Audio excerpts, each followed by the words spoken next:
जय श्री हरि विष्णु। तुलसी विवाह। कार्तिक मास की कथा के अंत में तुलसी विवाह का वर्णन आता है, तो आज हम तुलसी विवाह की कथा सुना रहे हैं। कन्यादानम महादानम सर्वदानेति दुर्लभम। कन्यादान सभी दानों में दुर्लभ महादान माना गया है। कन्यादान के फल स्वरूप मनुष्य को अच्छे फल की प्राप्ति होती है। दैववश जिस मनुष्य को कन्यादान का सुयोग जीवन में प्राप्त नहीं होता, ऐसे लोग कन्यादान रूपी फल को प्राप्त करने के लिए श्री तुलसी जी को अपनी कन्या मानकर उनका विवाह शालिग्राम रूपी नारायण से कर देते हैं। तुलसी विवाह का सबसे महत्वपूर्ण दिन कार्तिक शुक्ला देव प्रबोधिनी एकादशी माना गया है। पहले तुलसी विवाह के हेतु मनुष्य विवाह की तिथि से कम 1 माह पहले जंगल में मंजरी युक्त तुलसी लाकर सुंदर सुसज्जित थामरे में स्थापित कर दे।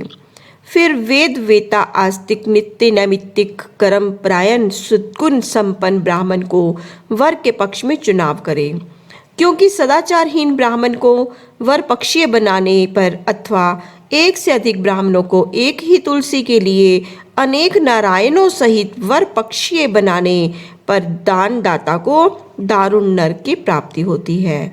अतएव सद्गुण संपन्न गो तुलसी के सेवक ब्राह्मण को ही वर पक्ष में चुने।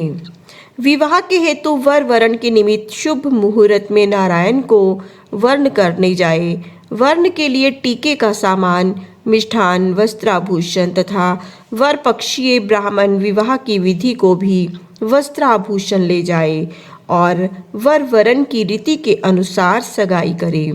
वर पक्षीय ब्राह्मण या आचार्य भी कन्या रूपी तुलसी की गोद, टीके की सभी वस्तुएं आभूषण सहित भेजें।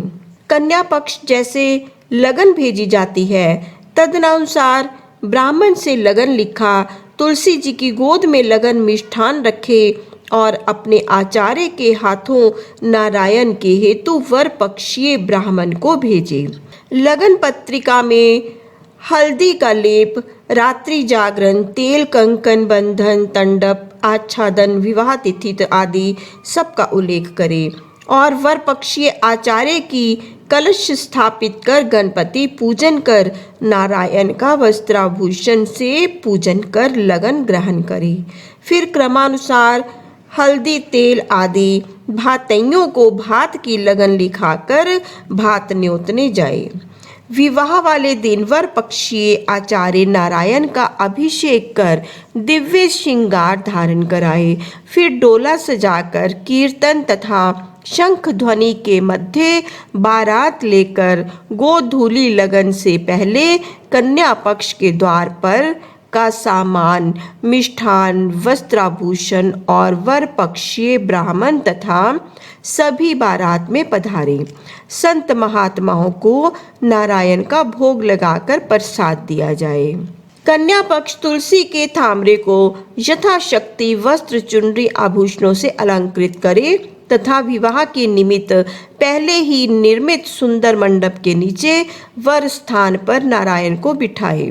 नारायण की ओर के सभी पूजन वर पक्षीय आचार्य आदि कन्या पक्ष के सभी पूजनादिक कृत्य कन्या पक्षीय यजमान सपत्नीक करे।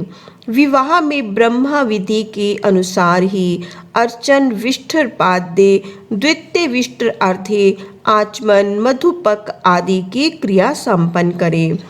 तदनोपरांत मधुपक तत्संबंधी गोदान कन्या पक्षीय भतई करे। फिर यजमान अग्नि स्थापना कर नारायण की दाई और तुलसी को विराजमान करके वस्त्र चतुष्टय का संकल्प करे। आचार्य शाखोच्चार का यजमान से तुलसी जी को हल्दी स्पर्श कराए। तदनुपरांत कन्यादान की विधि संपन्न करे। वर पक्षीय मान अथवा आचार्य तुलसी शालिग्राम के वस्त्रों में गठ जोड़न की क्रिया को संपन्न करे। वर पक्षीय आचार्य नारायण की ओर से हवन करे। तदनुपरांत फेरों की रस्म के लिए वर पक्षीय आचार्य नारायण को कन्या पक्षीय यजमान तुलसी को अपने साथ लेकर ब्रह्म विधि के अनुसार 4 अग्नि की परिक्रमा कराकर पहले की तरह नारायण के दाईं ओर ही तुलसी को स्थापित कर दे। फेरों के समय खील आदि देने का कार्य हो सके तो यजमान का पुत्र ही करे। फिर आचार्य सप्तपदी की क्रिया पूर्ण कर नारायण के वामांग में तुलसी जी को विराजमान करे। फिर नारायण की ओर से वर पक्षीय आचार्य तुलसी जी की मांग सिंदूर की पूरित करे। फिर ध्रुव दर्शन आदि कराकर कन्या पक्ष की ओर से आरती की जाए। ककनावर पलकाचार आदि क्रिया संपन्न कर तुलसी विदा के समय कन्या विदा की तरह ही तिल छाक साथ में रख तुलसी को नारायण के साथ सहर्ष विदा करते हुए वर पक्षी आचार्य से प्रार्थना करे कि हमारी पुत्री रूपी तुलसी की भली प्रकार निर्वाह करना। तदनोपरांत कन्या पक्ष के जन शुभ मुहूर्त में तुलसी जी को फेरा फेरने को बुलाने के लिए जाए। इस प्रकार तुलसी विवाह से जिस फल को प्राप्त करता है वह सहस्त्रों अश्वमेघ फलों व वाजपेयी यज्ञों के करने से भी प्राप्त नहीं होता। अतः सब कन्या के ना होने पर ही नहीं, अपितु भगवान कृपा हो तो अपने जीवन में तुलसी विवाह के अक्षय फल को अवश्य प्राप्त करे।